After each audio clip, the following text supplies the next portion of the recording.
سورہ انبیاء کی آیت نمبر 11۔ سورہ انبیاء کا دوسرا رکوع اور یہ 17ویں پارے کا بھی دوسرا رکوع ہے۔ اللہ رب العالمین نے ارشاد فرمایا وَكَمْ قَصَمْنَا مِنْ قَرْيَةٍ كَانَتْ ظَالِمَةً، اور کتنی ہی بستیاں ہم نے تباہ کر دیں کہ وہ ستمگار تھیں، ظالم تھیں، یعنی بستی کے رہنے والے کافر تھے، ہم نے ان کافروں کی بستیوں کو ہلاک کر دیا۔ وَأَنشَأْنَا بَعْدَهَا قَوْمًا آخَرِينَ، اور ان کے بعد اور قوم پیدا کی۔ فَلَمَّا أَحَسُّوا بَأْسَنَا إِذَا هُمْ مِنْهَا يَرْكُضُونَ، تو جب انہوں نے ہمارا عذاب پایا جبھی وہ اس سے بھاگنے لگے، یعنی ان ظالموں نے جب عذاب کو سامنے دیکھا تو بھاگنے لگے۔ بعض مفسرین نے ذکر فرمایا کہ سرزمین یمن میں ایک بستی ہے جس کا نام حصور ہے، وہاں کے رہنے والے عرب تھے، انہوں نے اپنے نبی کی تکذیب کی اور نبی کو شہید کر دیا، تو اللہ تعالیٰ نے ان پر ایک کافر کو مسلط کیا، بخت نصر کو، اس نے انہیں قتل کیا اور گرفتار کیا، اور اس کا یہ عمل جاری رہا، تو یہ لوگ بستی چھوڑ کر بھاگے، تو فرشتوں نے ان سے بطریق طنز کہا جو اگلی آیت میں ہے، لا ترکدو، نہ بھاگو، وارجعوا الی ما اترفتم فیہ، اور لوٹ کے جاؤ ان آسائشوں کی طرف جو تم کو دی گئی تھیں، اپنی نعمتیں، اپنے مکانات، اپنی آسائشیں اور لذتوں کو چھوڑ کر کیوں بھاگ رہے ہو؟ وَمَسَاكِنِكُمْ لَعَلَّكُمْ تُسْأَلُونَ، اور اپنے مکانوں کی طرف لوٹ کے جاؤ، شاید تم سے پوچھنا ہو کہ تم پر کیا گزری اور تمہارے مالوں کا کیا ہوا، تو تم پوچھنے والوں کو اپنے علم اور مشاہدے سے جواب دے سکو۔ قالوا یا ویلنا، وہ بولے ہائے خرابی ہماری، انا کننا ظالمین، بے شک ہم ظالم تھے۔ عذاب دیکھنے کے بعد انہوں نے گناہ کا اقرار کیا اور نادم ہوئے، اس لیے یہ اعتراف انہیں کام نہ آیا۔ فما زالت تلک دعواہم حتی جعلناہم حصیدا خامدین، تو وہ یہی پکارتے رہے یہاں تک کہ ہم نے انہیں کر دیا کاٹے ہوئے، بجھے ہوئے، یعنی کاٹے ہوئے کھیت کی طرح کر دیا کہ تلواروں سے ٹکڑے ٹکڑے کر دیے گئے۔ کافروں نے، بخت نصر اور دیگر جو اس کے ساتھین پہ مسلط تھے، انہوں نے اپنی تلواروں کے ذریعے ان منکرین کے ٹکڑے ٹکڑے کر دیے، جس طرح کھیتی کو کاٹ دیا جاتا ہے۔ اور فرمایا خامدین، بجھے ہوئے کر دیا، بجھی ہوئی آگ کی طرح ہو گئے۔ جیسے آگ کسی مکان کو جلا جلا کر بجھ جائے تو پورا مکان راکھ ہو جاتا ہے اور ختم ہو جاتا ہے، اس طرح یہ ختم ہو گئے۔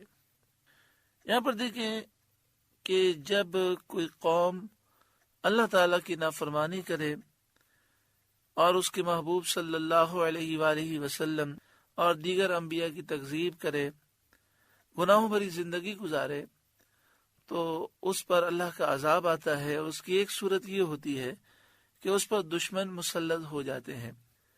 اللہ تبارک و تعالی ہم مسلمانوں کو سچی پکی توبہ نصیب فرمائے اور نبی اکرم صلی اللہ علیہ وآلہ وسلم سے وفاداری کرنے کی توفیق عطا فرمائے۔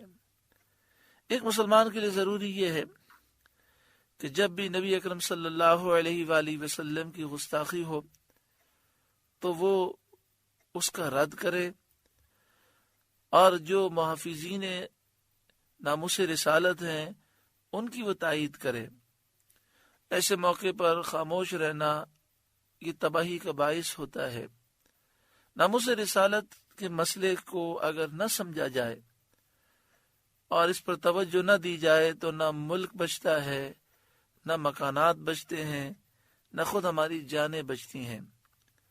اللہ تبارک و تعالی ہم سب کو ناموس رسالت کے اس مسئلے کو سمجھنے کی توفیق عطا فرمائے۔ مسلمان نبی اکرم صلی اللہ علیہ وآلہ وسلم کی گستاخی اگر ٹھنڈے دل سے برداشت کر لے تو بتائیے پھر اس کے ایمان کی کیا کیفیت رہ جاتی ہے۔ ایمانی حرارت کا تقاضا یہ ہے کہ مسلمان اپنے محبوب صلی اللہ علیہ وآلہ وسلم کی عزت پر اپنا سب کچھ قربان کرنے کا جذبہ رکھتا ہے۔ اللہ تعالی ہمیں حقیقی جذبہ عطا فرمائے۔ وما خلقنا السماء والارض وما بینہما لاعبین، اور ہم نے آسمان و زمین اور جو کچھ ان کے درمیان ہے عبث نہ بنائے، یعنی آسمان و زمین اور آسمان و زمین کے درمیان جو چیزیں ہیں وہ بیکار نہیں بنائی کہ ان سے کوئی فائدہ نہ ہو، بلکہ اس میں اللہ تعالیٰ کی حکمتیں ہیں۔ ان تمام حکمتوں میں سے ایک یہ بھی ہے کہ اللہ تعالیٰ کے بندے ان چیزوں کو دیکھ کر اللہ تعالیٰ کی قدرت اور حکمت پر استدلال کرتے ہیں۔ اس سے اللہ کی حکمتیں اور قدرت سمجھ میں آتی ہے اور دل میں اللہ تعالیٰ کی محبت اور اس کی عظمت اور راسخ ہوتی ہے، اور بندے اللہ تعالیٰ کی بنائی ہوئی ان چیزوں پہ غور و فکر کر کے اللہ تعالیٰ کے اوصاف اور کمال کی معرفت حاصل کرتے ہیں۔ لو اردنا ان نتخذ لہوا لاتخذناہ من لدنا، اگر ہم کوئی بہلاوا اختیار کرنا چاہتے تو اپنے پاس سے اختیار کرتے۔ اللہ فرماتا ہے کہ اگر ہمیں بیوی اور بچے رکھنے ہوتے یا بیٹیاں رکھنی ہوتی، جس طرح مشرکین فرشتوں کو اللہ کی بیٹیاں کہتے ہیں اور عیسائی حضرت عیسیٰ علیہ السلام کو اللہ کا بیٹا کہتے ہیں، اور حضرت عزیر کو یہودی اللہ کا بیٹا کہتے ہیں، تو فرمایا کہ اگر ہمیں یہ چیزیں رکھنی ہوتی، بیٹا بیٹی بیوی رکھنی ہوتی، تو ہم اپنے پاس سے اختیار کرتے۔ اگر یہ ہمارے حق میں ممکن ہوتا تو اپنے پاس سے اختیار کرتے۔ ان کننا فاعلین، اگر ہمیں کرنا ہوتا، مگر ہم اس سے پاک ہیں، ہمارے لیے یہ ممکن ہی نہیں۔ یعنی یہ کافر خود اپنی طرف سے یہ کہتے ہیں کہ فلاں اللہ کا بیٹا ہے، فلاں اللہ کی بیٹی ہے۔ اگر اللہ تبارک و تعالی کے لیے ممکن ہوتا کہ اس کی بیوی ہو، بیٹے ہوں، بیٹیاں ہوں، تو اللہ خود ہی ارشاد فرما دیتا، لیکن اللہ تعالیٰ ان چیزوں سے پاک ہے۔ بل نقذف بالحق علی الباطل، بلکہ ہم حق کو باطل پر پھینک مارتے ہیں۔ فیدمغہ، تو وہ اس کا بھیجا نکال دیتا ہے۔ فاذا هو زاہق، تو جبھی وہ مٹ کر رہ جاتا ہے۔ معنی یہ ہے کہ ہم اہل باطل کے جھوٹ کو بیان حق سے مٹا دیتے ہیں۔ یعنی اللہ تعالیٰ فرماتا ہے کہ ہم حق کا بیان اس طرح فرماتے ہیں کہ باطل بالکل مٹ جاتا ہے۔ وَلَكُمُ الْوَيْلُ مِمَّا تَصِفُونَ، اور تمہاری خرابی ہے ان باتوں سے جو بناتے ہو۔ یعنی اے کافروں، اے مشرکوں، جو تم اللہ تعالیٰ کے بارے میں غلط باتیں کہتے ہو، یہ چیزیں تمہیں برباد کر دیں گی۔ تم اللہ کے لیے بیوی اور بچہ ٹھہراتے ہو۔ وَلَهُ مَنْ فِي السَّمَاوَاتِ وَالْأَرْضِ، اور اسی کے ہیں جتنے آسمان و زمین میں ہیں، وہ سب کا مالک ہے اور سب اس کے مملوک ہیں، تو کوئی اس کی اولاد کیسے ہو سکتا ہے؟ مملوک ہونے میں اور اولاد ہونے میں منافات ہے، یعنی اولاد اور مملوک ہونا یہ ایک دوسرے کی ضد ہیں، کیونکہ انسان اپنی اولاد کا مالک نہیں ہوتا، اور پھر جب انسان مر جاتا ہے تو اولاد اس کے مال کی مالک ہوتی ہے۔ اللہ تعالیٰ ہمیشہ سے ہے، ہمیشہ رہے گا۔ تمام اشیاء اللہ تعالیٰ کی مملوک ہیں، مخلوق ہیں، تو کوئی اللہ کا بیٹا بیٹی بیوی کیسے ہو سکتا ہے؟ وَمَنْ عِنْدَهُ لَا يَسْتَكْبِرُونَ عَنْ عِبَادَتِهِ وَلَا يَسْتَحْسِرُونَ، اور اس کے پاس والے اس کی عبادت سے تکبر نہیں کرتے اور نہ تھکیں. یعنی فرشتے اللہ تعالیٰ کی عبادت کرتے ہیں اور وہ تکبر نہیں کرتے، انکار نہیں کرتے، اور وہ عبادت سے تھکتے بھی نہیں ہیں. یہاں فرمایا کہ ومن عندہ، اور اس کے پاس والے اس کی عبادت سے تکبر نہیں کرتے اور نہ تھکیں. تفسیر خزائن العرفان میں ہے کہ اس کے مقربین، جنہیں اس کے کرم سے اس کے حضور قرب و منزلت حاصل ہے، یعنی وہ اللہ کے مقرب بندے جو اللہ کی بارگاہ میں قرب رکھتے ہیں اور درجہ رکھتے ہیں، ان کے متعلق ارشاد فرمایا کہ وہ اللہ کی عبادت سے تکبر نہیں کرتے اور تھکتے نہیں ہیں. یسبحون اللیل والنہار لا یفترون، رات دن اس کی پاکی بولتے ہیں، بیان کرتے ہیں اور سستی نہیں کرتے، ہر وقت اللہ تعالیٰ کی تسبیح میں رہتے ہیں. حضرت کعب احبار رضی اللہ تعالی عنہ نے فرمایا کہ فرشتوں کے لیے تسبیح ایسی ہے جیسی کہ انسان کے لیے سانس لینا. جیسے ہمارے لیے سانس لینا اتنا آسان ہے کہ ہم ہر وقت سانس لیتے ہیں اور ہمیں سانس لینے میں کوئی مشکل نہیں ہوتی، اس طرح اللہ کے فرشتے ہر وقت اللہ تعالیٰ کی تسبیح بیان کرتے ہیں، اللہ تعالیٰ کی پاکی بولتے ہیں. ام اتخذوا آلہۃ من الارض ہم ینشرون، کیا انہوں نے زمین میں سے کچھ ایسے خدا بنا لیے ہیں کہ وہ کچھ پیدا کرتے ہیں، جواہر اردیہ سے، مثل سونے چاندی پتھر وغیرہ کے. یعنی یہ لوگ بت جو بناتے ہیں وہ یا پتھر کا ہوتا ہے یا سونے چاندی کا ہوتا ہے یا لوہے کا ہوتا ہے، پیتل کا ہوتا ہے، تو یہ ساری چیزیں تو زمین سے نکلتی ہیں. تو فرمایا کیا انہوں نے زمین میں سے کچھ ایسے خدا بنا لیے ہیں کہ وہ کچھ پیدا کرتے ہیں؟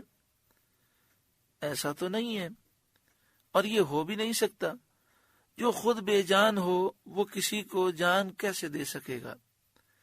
تو پھر ان کو معبود ٹھہرانا، خدا الہ قرار دینا کتنا کھلا باطل ہے اور جھوٹ ہے. الہ وہی ہے جو ہر ممکن پر قادر ہو، جو قادر نہیں وہ الہ کیسا؟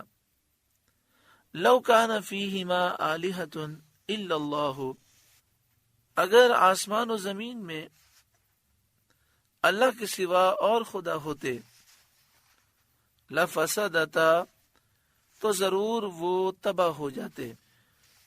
یعنی آسمان و زمین میں اللہ کے سوا اور خدا الہ معبود ہوتے تو آسمان و زمین دونوں تباہ ہو جاتے. حضرت صدر الافاضل مولانا نعیم الدین مراد آبادی علیہ رحمہ تفسیر خزائن العرفان میں لکھتے ہیں، کیونکہ اگر خدا سے وہ خدا مراد لیے جائیں جن کی خدائی کے بت پرست معتقد ہیں تو فساد عالم کا لزوم ظاہر ہے، کیونکہ وہ جمادات ہیں، تدبیر عالم پر اصلاً قدرت نہیں رکھتے. یعنی یہ جو کہتے ہیں کہ یہ بت خدا ہیں، پتھر، لکڑی، لوہے اور پیتل کے، تو یہ جو بت ہیں یہ تو جمادات ہیں اور یہ عالم چلانے کی تو طاقت ہی نہیں رکھتے. تو اگر یہ خدا ہو تو پورا نظام درم برم ہو جائے، کیونکہ یہ تو کوئی طاقت ہی نہیں رکھتے، تو یہ پورا نظام کیسے چلے؟ اور اگر تعمیم کی جائے تو بھی لزوم فساد یقینی ہے. یعنی یہ کہا جائے کہ جس طرح اللہ تعالیٰ ہے ایسا ہی کوئی دوسرا خدا ہے، یہ تصور بھی اگر کیا جائے تو آسمان و زمین تباہ ہو جائیں گے. کیونکہ اگر دو خدا فرض کیے جائیں تو دو حال سے خالی نہیں، یا وہ دونوں متفق ہوں گے یا مختلف. اگر شے واحد پر متفق ہوئے تو لازم آئے گا ایک چیز دونوں کی مقدور ہو اور دونوں کی قدرت سے واقع ہو، یہ محال ہے. اور اگر مختلف ہوئے تو ایک شے کے متعلق دونوں کے ارادے یا ایک ساتھ واقع ہوں گے یا ایک ہی وقت میں وہ موجود اور معدوم دونوں ہو جائے گی، یا دونوں کے ارادے واقع نہ ہوں اور شے نہ موجود ہو نہ معدوم، یا ایک کا ارادہ واقع ہو دوسرے کا واقع نہ ہو۔ یہ تمام صورتیں محال ہیں، تو ثابت ہوا کہ فساد ہر صورت پر لازم ہے۔ یعنی مراد یہ ہے کہ اگر دو خدا ہیں تو آپ اس کو اس طرح سمجھیں کہ ایک ملک میں دو بادشاہ نہیں رہ سکتے۔ اگر دو بادشاہ ہیں اور آپ کہتے ہیں ملک میں فساد نہ ہو، تو ایک بادشاہ دوسرے بادشاہ کا تابع دار ہوگا۔ جب وہ تابع دار ہے اور اس کی بات مان لیتا ہے تو اس کا مطلب وہ بادشاہ نہیں، بادشاہ تو ایک ہی ہے۔ اور اگر دونوں بادشاہ ہیں اور ایک کہتا ہے مجھے یہ کام کرنا ہے، دوسرا کہتا ہے مجھے یہ کرنا ہے، تو پھر ملک کا نظام درہم برہم ہو جائے گا۔ ایک اللہ کے نیک بندے ایک بڑھیا کے پاس سے گزرے تو وہ اپنا چرخہ چلا رہی تھی۔ آپ نے فرمایا بڑھیا ساری زندگی چرخہ چلاتی رہی، کبھی اللہ تعالیٰ کی معرفت بھی حاصل کی؟ اس نے کہا بالکل کی۔ تو آپ نے فرمایا کہ بتا اللہ تعالیٰ کا وجود ہے، اس پر دلیل کیا ہے تیرے پاس؟ تو اس نے کہا یہ چرخہ ہے، جب میں چلاتی ہوں تو چلتا ہے اور جب میں نہیں چلاتی تو نہیں چلتا۔ اگر اللہ تعالیٰ کا وجود نہ ہو تو یہ کائنات کا نظام کیسے چلے؟ کوئی چلانے والا تو چاہیے، تو اللہ وحدہ لا شریک ضرور موجود ہے۔ تو انہوں نے دوسرا سوال یہ کیا کہ خدا ایک ہی ہے، اس پر تیرے پاس کیا دلیل ہے؟ تو بڑھیا نے کہا یہی میرا چرخہ اس بات کی دلیل ہے، کیونکہ اگر دو چلانے والی عورتیں یہاں پر ہوں تو سوال یہ ہے کہ دونوں ایک ہی سمت چلائیں گی یا ڈائریکشن دونوں کی الگ ہوگی؟ اگر ڈائریکشن الگ ہوگی، ایک دائیں طرف چلانا چاہے دوسری بائیں طرف، تو ٹوٹ جائے گا، اور اگر دونوں ایک ہی سمت چلائیں تو اسپیڈ بڑھ جائے گی، اس سے بھی ٹوٹ جائے گا۔ تو یہ کائنات کا نظام قائم ہے اور اس میں ذرہ برابر بھی فرق نہیں آتا۔ اس بات کی دلیل ہے کہ خدا وحدہ لا شریک ہے، اس کے ساتھ دوسرا کوئی خدا نہیں۔ توحید کی یہ نہایت قوی برہان ہے، اور اس کی تقریریں بہت تفصیل کے ساتھ جو علم کلام کے ائمہ ہیں ان کی کتابوں میں موجود ہیں۔ یہاں اختصاراً اسی قدر پر اکتفا کیا گیا۔ حضرت امام اعظم ابو حنیفہ رضی اللہ تعالیٰ عنہ کا بھی مشہور واقعہ ہے کہ ایک دہریے نے کہ جو اللہ تعالیٰ کے وجود کو تسلیم نہیں کرتا تھا، اس نے مناظرے کا چیلنج کیا، تو حضرت امام اعظم ابو حنیفہ رضی اللہ تعالیٰ عنہ نے چیلنج کو قبول کیا۔ بادشاہ کے دربار میں مناظرہ طے ہوا، لیکن حضرت امام اعظم ابو حنیفہ رضی اللہ تعالیٰ عنہ وقت پر نہیں پہنچے اور کافی تاخیر ہو گئی، یہاں تک کہ وہ شور مچا رہا تھا کہ دیکھیں آپ کا امام مناظرے کے لیے نہیں آیا۔ تو اتنی دیر میں حضرت امام اعظم ابو حنیفہ رضی اللہ تعالیٰ عنہ تشریف لائے۔ آپ نے اس کو سمجھانے کے لیے ایک مثال پیش کی۔ جب آپ سے سوال ہوا کہ آپ کیوں لیٹ آئے، تو آپ نے کہا مجھے تاخیر اس لیے ہوئی کہ میرے یہاں پر آنے کے درمیان ایک دریا حائل تھا، تو میں دریا پہ کھڑا رہا، مجھے کشتی نہیں ملی۔ وہ تو اچھا ہوا کہ ایک بڑا عجیب کام ہو گیا، ورنہ مجھے اور زیادہ تاخیر ہو جاتی۔ ایک درخت تھا، وہ زمین پہ گرا خود بخود، اور اس کے ٹکڑے ہوئے اور اس کے تختے بنے، پھر خود بخود وہ کشتی بنی، اور پھر میں اس کشتی میں بیٹھ گیا اور خود بخود وہ کشتی چلنے لگی اور مجھے یہاں تک پہنچا دیا۔ تو وہ جو دہریہ تھا، جب منکر تھا، وہ شور مچانے لگا اور کہنے لگا دیکھیں آپ کے اتنے بڑے امام ہیں اور کیسی جھوٹی بات کہتے ہیں۔ کیا درخت خود بخود گر سکتا ہے؟ کیا درخت کے خود بخود ٹکڑے ہو سکتے ہیں، تختے بن سکتے ہیں؟ کیا خود بخود اس سے کشتی بن سکتی ہے؟ کیا خود بخود وہ کشتی چل سکتی ہے؟ تو حضرت امام اعظم ابو حنیفہ رضی اللہ تعالیٰ عنہ نے فرمایا واقعی یہ خود بخود نہیں ہو سکتا، لیکن تم سوچو تو صحیح کہ تم کہتے ہو کہ اتنی بڑی کائنات خود بخود چل رہی ہے، اللہ کے وجود کے تم منکر ہو۔ جب ایک کشتی خود بخود نہیں چل سکتی، ایک کشتی خود بخود نہیں بن سکتی، تو اتنی بڑی کائنات خود بخود کیسے بنی اور یہ نظام خود بخود کیسے چل رہا ہے؟ تو وہ دہریہ شرمندہ ہوا اور اس نے توبہ کی اور وہ مسلمان ہو گیا۔ اللہ رب العالمین ہر ایک کو عقل سلیم عطا فرمائے اور ہر ایک کو ایمان کی سلامتی نصیب فرمائے۔ آگے ارشاد فرمایا فَسُبْحَانَ اللَّهِ رَبِّ الْعَرْشِ عَمَّا يَصِفُونَ، تو پاکی ہے اللہ عرش کے مالک کو ان باتوں سے جو یہ بناتے ہیں۔ یعنی یہ لوگ جو اللہ تعالیٰ کے لیے کہتے ہیں کہ اللہ کی اولاد ہے، اللہ کے لیے شریک بتاتے ہیں، اللہ تعالیٰ ان سے پاک ہے۔ لا يسأل عما يفعل وهم يسألون، اس سے نہیں پوچھا جاتا جو وہ کرے اور ان سب سے سوال ہوگا، کیونکہ اللہ تعالیٰ مالک حقیقی ہے، جو چاہے کرے، جسے چاہے عزت دے، جسے چاہے ذلت دے، جسے چاہے سعادت دے، جسے چاہے شقی بدبخت کرے، وہ سب کا حاکم ہے، کوئی اس کا حاکم نہیں جو اس سے پوچھ سکے۔ اور سارے لوگ اللہ کے بندے ہیں، مملوک ہیں، سب پر اللہ کی فرمانبرداری اور اطاعت لازم ہے۔ اس سے توحید کی ایک اور دلیل مستفاد ہوتی ہے، سمجھ میں آتی ہے۔ جب سب اللہ کے مملوک ہیں تو ان میں سے کوئی خدا کیسے ہو سکتا ہے؟ اس کے بعد بطریق استفہام توبیخاً فرمایا ام اتخذوا من دونہ آلہہ، کیا اللہ کے سوا اور خدا بنا رکھے ہیں؟ قل، اے محبوب آپ فرمائیے، ہاتو برہانکم، اپنی دلیل لاؤ۔ یعنی اے محبوب صلی اللہ علیہ وآلہ وسلم، آپ ان مشرکوں سے فرمائیں کہ تم جو باطل دعویٰ کرتے ہو کہ اللہ کے سوا اور خدا ہیں، تو اس باطل دعوے پر دلیل لاؤ اور عقلی یا نقلی حجت قائم کرو۔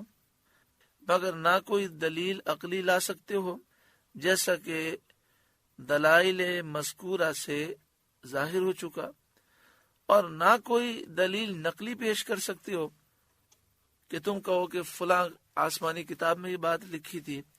تمام آسمانی کتابوں میں اللہ تعالیٰ کی توحید کا بیان ہے اور شرک کا رد ہے۔ ھذا ذکر من معی و ذکر من قبلی، یہ قرآن میرے ساتھ والوں کا ذکر ہے اور مجھ سے اگلوں کا تذکرہ۔ ساتھ والوں سے مراد آپ کی امت ہے۔ قرآن کریم میں اس کا ذکر ہے کہ امت کو فرما برداری پر کیا ثواب ملے گا اور گناہ پر کیا عذاب کیا جائے گا۔ اور اس قرآن میں پچھلے لوگوں کے واقعات بھی ہیں، یعنی پہلے انبیاء کی امتوں کا بیان ہے، اور اس کا بیان ہے کہ دنیا میں ان کے ساتھ کیا کیا گیا اور آخرت میں کیا کیا جائے گا۔ بل اکثرهم لا يعلمون الحق، بلکہ ان میں اکثر حق کو نہیں جانتے۔ فہم معرضون، تو وہ روگرداں ہیں، منہ پھیرے ہوئے ہیں اور غور و تعامل نہیں کرتے اور نہیں سوچتے کہ توحید پر ایمان لانا ان کے لیے ضروری ہے۔ وما ارسلنا من قبلک من رسول الا نوحی الیہ، اور ہم نے آپ سے پہلے کوئی رسول نہ بھیجا مگر یہ کہ ہم اس کی طرف وحی فرماتے۔ یعنی جتنے رسول آپ سے پہلے آئے سب پر یہی وحی نازل ہوئی، انہ لا الہ الا انا فاعبدون، کہ میرے سوا کوئی معبود نہیں تو میری ہی عبادت کرو۔ وقالوا اتخذ الرحمن ولدا سبحانہ، اور وہ بولے رحمان نے بیٹا اختیار کیا، پاک ہے وہ۔ یہ آیت خزاع جو قبیلہ ہے اس کے بارے میں نازل ہوئی، جنہوں نے فرشتوں کو اللہ کی بیٹیاں کہا تھا۔ اسی طرح یہودیوں نے حضرت عزیر کو اللہ کا بیٹا کہا، عیسائیوں نے حضرت عیسیٰ علیہ السلام کو اللہ کا بیٹا کہا۔ بل عباد مکرمون، بلکہ بندے ہیں عزت والے۔ اللہ تعالیٰ کی ذات اس سے پاک ہے کہ اس کے یہاں اولاد ہو۔ یہ فرشتے اللہ کی بیٹیاں نہیں ہیں، بلکہ یہ اللہ کے بندے ہیں، مکرم عزت والے بندے ہیں، اللہ نے انہیں برگزیدہ کیا۔ لا يسبقونہ بالقول وهم بامرہ یعملون، بات میں اس سے سبقت نہیں کرتے اور وہ اسی کے حکم پر کاربند ہوتے ہیں، یعنی یہ فرشتے اللہ تعالیٰ کی نافرمانی نہیں کرتے۔ یعلم ما بین ایدیہم وما خلفہم، اللہ جانتا ہے جو ان کے آگے ہے اور جو ان کے پیچھے ہے، یعنی جو کچھ انہوں نے کیا، جو کچھ وہ آئندہ کریں گے، اللہ سب کچھ خوب جانتا ہے۔ ولا یشفعون الا لمن ارتضی، اور وہ شفاعت نہیں کرتے مگر اس کے لیے جسے وہ پسند فرمائے، یعنی فرشتے شفاعت انہی کے لیے کرتے ہیں جس کی اللہ تعالیٰ انہیں اجازت دے، جسے اللہ تعالیٰ پسند فرمائے۔ حضرت عبداللہ بن عباس رضی اللہ تعالی عنہما نے فرمایا، یعنی جو توحید کا قائل ہو، جو مومن ہو، فرشتے اور اللہ کے نیک بندے اسی کے لیے شفاعت کرتے ہیں۔ وَهُمْ مِنْ خَشْيَتِهِ مُشْفِقُونَ، اور وہ اس کے خوف سے ڈر رہے ہیں، فرشتے اللہ تعالیٰ کا خوف رکھتے ہیں۔